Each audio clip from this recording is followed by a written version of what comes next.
광주시는 2017년도 시정 방향으로 시민주권의 자치 공동체, 시민의 생명을 지키는 인권, 민생, 안전 최우선, 공정한 노동과 좋은 일자리 창출, 사람과 문화와 환경이 공존하는 도시 모델 구축을 내걸었습니다. 정인년 새해를 맞아 더불어 사는 따뜻한 공동체 만들기에 더욱 속도를 내고 있는 윤장현 광주시장으로부터 새해에 임하는 각오와 더불어 시정 전반에 대한 의견을 들어보는 자리를 마련했습니다. 시장님 안녕하십니까? 네, 예, 안녕하세요. 예, 새해 복 많이 받으시고요. 예. 시민 여러분들이 복 많이 받으시면 전부 제 복인데요. 시민 여러분 복 많이 받으십시오. 또 지난 제야의 종은 하야의 마음을 담아서 치는 그 종까지 돼서 5시 반부터 나가서 새벽까지 있다 보니까 좀 감기가 좀 왔습니다. 예, 붉은 닭의 기운이 충만하다는 2017년 정윤현의 해입니다. 예, 새해 시정 목표를 들려주십시오. 그렇습니다. 보통 때 같으면 저희들이 붉은 닭의 그 정기만 잘 받아도 될 것 같은데 아시는 바와 같이 무등산의 새해는 떠올랐어도 촛불은 채 끄지 못한 채 또 다시 촛불을 켜면서 공정한 세상, 새로운 시대를 지금 정말 갈망하면서 맞아들이는 그런 시기인 것 같습니다. 예를 들어서 개개인의 삶의 또 가정의 어떤 목표, 목적도 있겠지만 지금 한국 사회는 어느 시대보다도 정치적으로 가장 중요한 시점을 맞고 있고 또 그 뒷면에 가리에는 경제적으로는 가장 어려운 시기를 맞고 있다고 생각합니다. 그래서 이제 시장이라는 직책은 되게 이제 많이 생각하실 때 정치인이다 이런 생각을 하시는데 사실은 시민들의 삶을 지금 책임지는 겁니다. 지방정부라는 것은 시민들의 안전과 생명, 재산에서부터 시작해서 또 소수자학자를 챙길 건 챙겨야 되고 또 미래에 뭘 해서 지역이 먹고 살고 또 청년들이 떠나지 않는 광주를 만들어야 될지 뭐 이런 걸 함께 표현을 한다면은 어쨌든 이럴 때일수록 민생을 챙기는데 소홀함이 없는 그런 지금 한 해를 만들어간다는 생각을 갖고 있습니다. 촛불 민심의 준엄한 명령은 나라다운 나라를 만들어 달라는 것 아니겠습니까? 그렇습니다. 예, 광주시 또한 촛불 광장의 요구에 응답해야 한다고 봅니다. 잘 사는 고장을 위한 광주시의 역점 사업은 무엇인지 기략적으로 좀 말씀해 주십시오. 결국은 이제 국가는 무엇을 위해 존재하는 것인가? 국가와 우리 개인의 국민, 시민 어떤 관계인가? 아까도 말씀드렸듯이 그 나라 국가와 국민으로서 당당한 자존심을 이렇게 살 수 있게 하고 국가가 우리의 최소한 상식이 통하고 그리고 공정한 그런 게임의 룰이 가면서 열심히 일하면 최소한 원하는 삶은 유지할 수 있는 이걸 원하는 것인데 이제 이 질서가 깨졌다고 생각하는 거고 부당한 흐름이 우리 한국 사회를 뒤덮고 있다는 것입니다. 근데 비단 이런 부분들은 지금 이제 국정농단의 청와대를 향하고 있지만은 사실은 지방정부인 저희들로서도 이 일에 결코 자유롭지 없다고 생각합니다. 시대의 역할과 책임을 더 많이 갖고 있는 사람일수록 이 부분에 응답해야 될 그런 시기인 것이 분명하고요.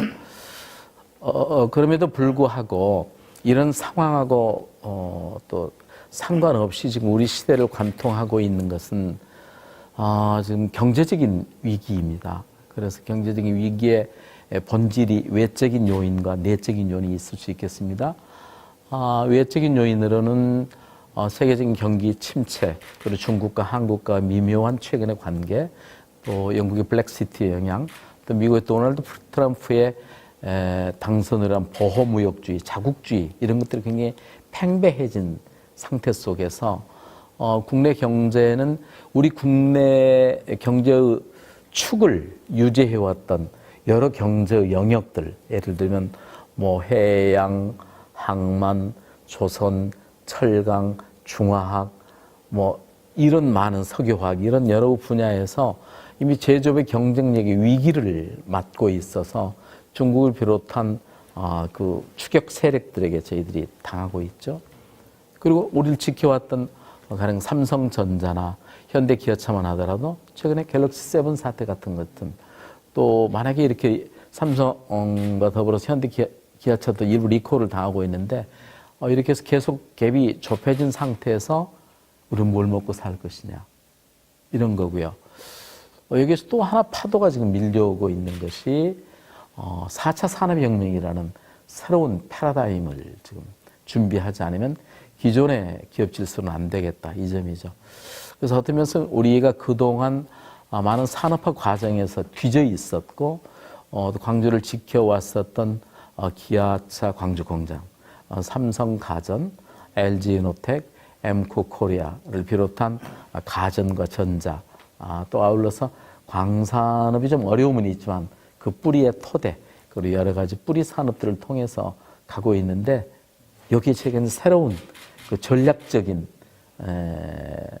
판단과 투자를 해야 되겠다는 게 저희들 준비였었고요. 그 일환으로서 크게 저희들은 세 가지를 지금 말씀드립니다. 한 가지는 앞으로 자동차의 그 환경이 급격하게 변화하고 있습니다. 2030년까지 파리 기후 협약을 통해서 CO2 감축 30%를 해야 될 입장이죠. 당장 그런 기후 협약의 문제도 그렇지만은 지금 텔레비전에서 보여지는 베이징의 화면을 보면은 아니 7% 8% 성장을 하더라도 저 도시에서 살아남을 수 있을 것인가 하는 그런 걱정이 들지 않습니까? 우리도 물론 미세먼지로부터 자유롭지는 못하지만요.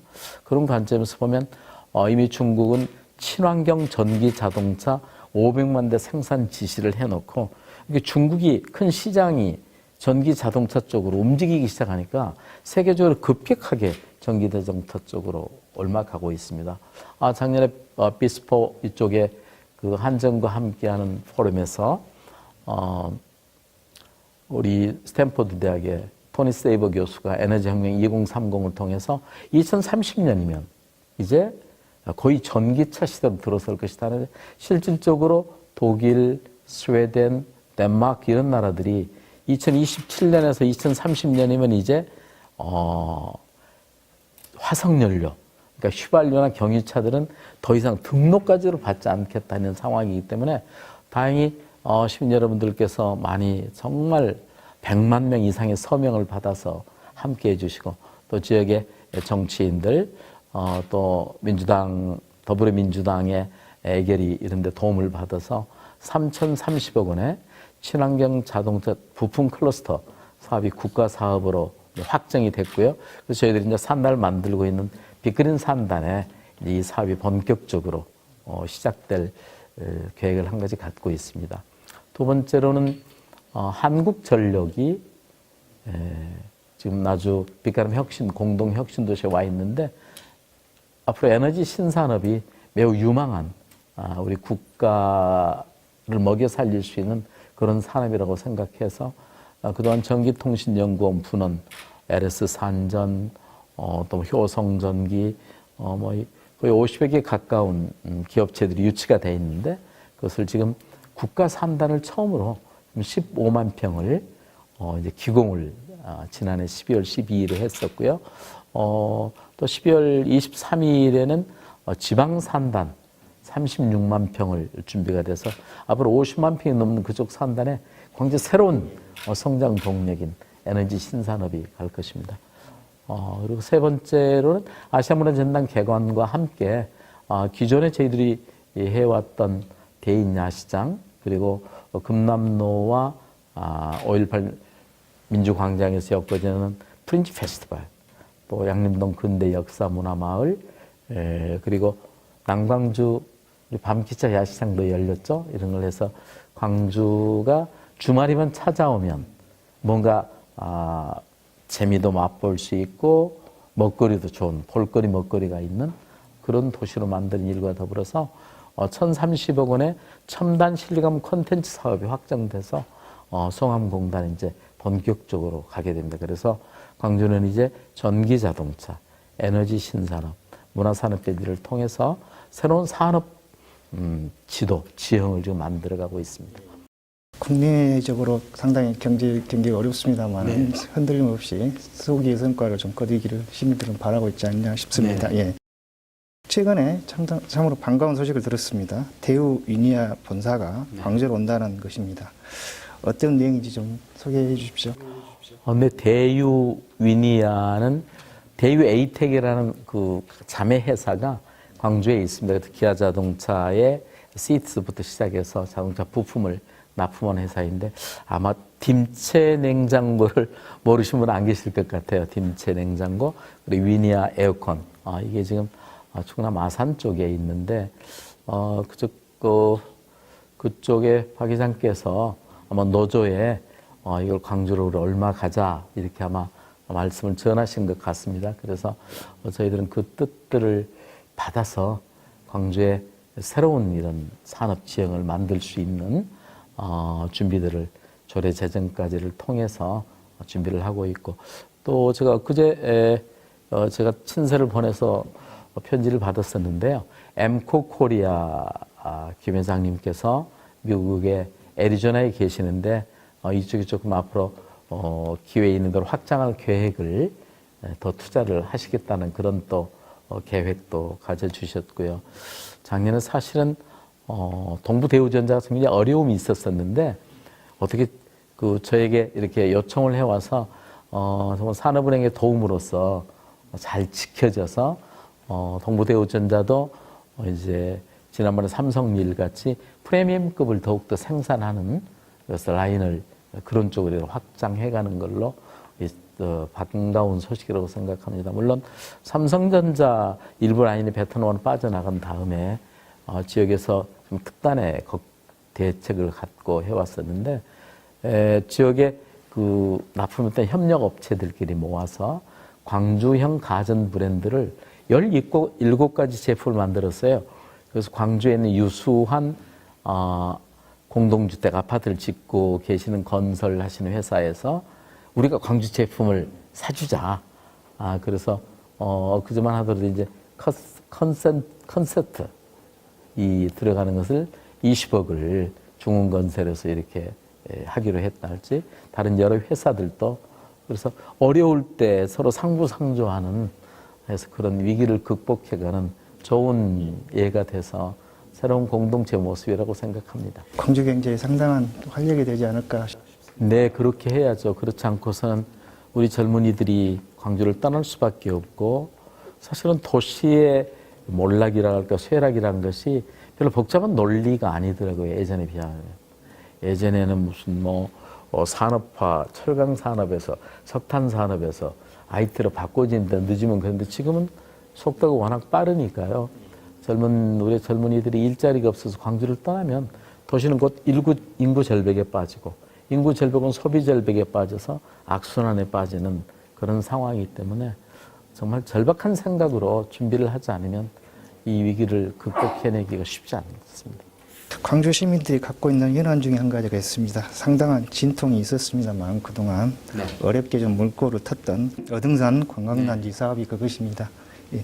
앞으로 좀 어떻게 추진하실지 궁금합니다. 네, 55년 동안 포사격장으로 사용됐던 것이 11년 전에 저희가 이제 시 자체 예산이 없기 때문에 시에서 함께해서 공연개발, 민간 투자를 통해서 하는 방법을 통해서 어떻게든 안타깝게도 그 사업에 들어든 기업마다 전부 기업의 무덤이 되고 말아서 원래의 계획들이 이렇게 풀어지지 못한 채 표류하고 있고 또 지역에서는 이렇게 자꾸 갈등 요소가 되고 그래서 최고의 방법이라고 생각지는 않습니다. 그러나 법원에서 사업자와 시 사이의 가장 중재적인 입장에서 적정한 액수의 보상을 하고 새로운 민간 사업 영역으로 바꿔 타는 것이 좋겠다. 적정한 지금 시점에서 그 당시에 생각했을 때 이런 정도 투자를 하면은 광주의 소위 문화 관광의 새로운 명소가 돼서 뭔가 광주를 끌어갈 것이라 했는데 11년째 표류하다 보니까 많이 그 여건들이 바뀌어서 거기에 맞는 민관 협력위원회를 통해서 투명하게 요즘 세상이 어떤 세상입니까? 투명하게 그리고 광주의 미래에 도움이 되는 쪽으로 또 새로운 사업을 전개할 기회를 만들도록 하겠습니다. 임기 내인 2018년 초 도시철도 2호선 착공을 예정하고 있습니다. 예정대로 지금 진행이 잘 되고 있는지 궁금하고요. 아울러 지금 유촌동 주민들이 차량기지 건설에 반대를 하고 있습니다. 이에 대한 시장님 생각은 어떠십니까? 도시철도 일로 시민들께서 우리 윤 시장 생각은 어떨까 굉장히 궁금하셨을 겁니다. 사실은 본질은 도시철도 1호선을 할 때 저희가 굉장히 좀 더 깊게 생각해서 순환선을 생각했었으면 그런 고민이 필요 없었을 텐데 교통 분담률이 2.8%밖에 되지 않고 공사비는 1조 5천억 이상이 들어서 매년 이렇게 시민들께 부담해야 될 혈세가 300억 이상씩 나는 어려운 구조에서 우리 고민을 했었는데 시민 여러분들께서 어렵더라도 그래도 가보자. 미래를 위해서 이런 판단을 해 주셔서 저희들이 그대로부터 속도감 있게 가고 있습니다. 결론부터 말씀드리면은 순항하고 있습니다. 순항은 두 가지죠. 그 사이에 처음에 기본 계획을 가졌을 때보다도 지금 새로운 이제 사업을 시작하려니까 사업비에 대해서 재조정이 필요합니다. 그래서 이제 기획재정부에서 그 총 사업비에 대한 결정을 받아야지 국비를 얼마 정도 내겠다 이것이 결정이 되는 건데 지금 2조 549억 원인가 되고요. 거기에 비해서 국비가 1조 5,679억 원인가 돼서 지난 12월 말에 기획재정부로부터 광주 도시철도 2호선 총 사업비를 결정을 받았습니다. 그래서 이제 이 일들은 늘 말씀드렸듯이 명품 지하철이라는 게 어떤 것이겠습니까? 우선 안전성, 그 다음에 효율성. 근데 이 일들을 풀어가는 행정은 늘 한 점 의혹 없이 투명하게 해가기 위해서 조달적 입찰 방법들을 통해서 가고 있고 유촌동 부분에 대해서 매우 저도 안타깝게 생각합니다. 이게 저희 도시철도 2호선 지금 시작하면서 차량 기지가 정해진 일은 아닙니다. 처음에 계획을 세울 때부터 왔었는데 사실 유촌동 주민들 가서 현장에 가서 보면은 많이 속상하시겠어요. 계속 항공기는 이렇게 또 다니고 또 이렇게 환경 협업 시설은 가까이 있어서 냄새도 나고 어려운데 또 이렇게 차량 기지창이야 이런 말씀에 일리가 없지 않다고 생각합니다. 그래서 지금 저희 집무실에도 오셔서 이런 건 어려움들을 말씀하셔서 지금 주민들과 더 적극적으로 서구청과 함께 대화에 나서서 이 문제를 어떻게 서로 지혜롭게 풀어갈 수 있을까 대화를 이어가고 있습니다. 네. 시민들에게 새해 인사를 한번 해주십시오. 혹시 빠뜨렸던 내용 있으시면 다시 한번 들려주시고. 네, 존경하고 사랑하는 광주 시민 여러분, 그리고 광주메일 애청자, 애독자 여러분, 올해는 촛불을 미처 끄지 못한 채 2017년을 맞았습니다. 늘 우리 민족에는 어려움이 있었습니다. 일제의 식민 통치, 6.25 한국전쟁, 그리고 어렵고 힘들었던 시절, 독재의 시절도 있었지만 우리 민주화된 세상과 이만한 산업화 세상을 이루고 있습니다. 어려움이 있었지만 극복하지 못했던 적은 없었다고 생각합니다. 그리고 그 중심에 늘 우리 광주가 있었음을 자랑스럽게 생각합니다. 시민 여러분들 말씀을 행정에서 늘 경청하고 또 행정의 가장 큰 몫인 소수자, 약자, 어려운 사람을 챙기는 일에서부터 시작해서 미래의 먹거리, 청년 일자를 만드는 민생을 살피는데 최선을 다하겠습니다. 광주 시민 여러분, 우리는 늘 함께였고 해낼 수 있었습니다. 새해도 그런 한 해가 되시기를 축원드립니다. 새해 복 많이 받으십시오. 윤장현 시장은 역점 시책인 친환경 자동차 육성을 비롯한 신산업, 어등산 관광단지 추진, 도시철도 2호선 임기 내 착공 등을 강조했습니다. 엄중한 촛불 민심을 받들어 흔들림 없이 시정을 추진해 주길 시민들은 지금 바라고 있습니다. 귀중한 시간 내주셔서 감사합니다. 네, 고맙습니다.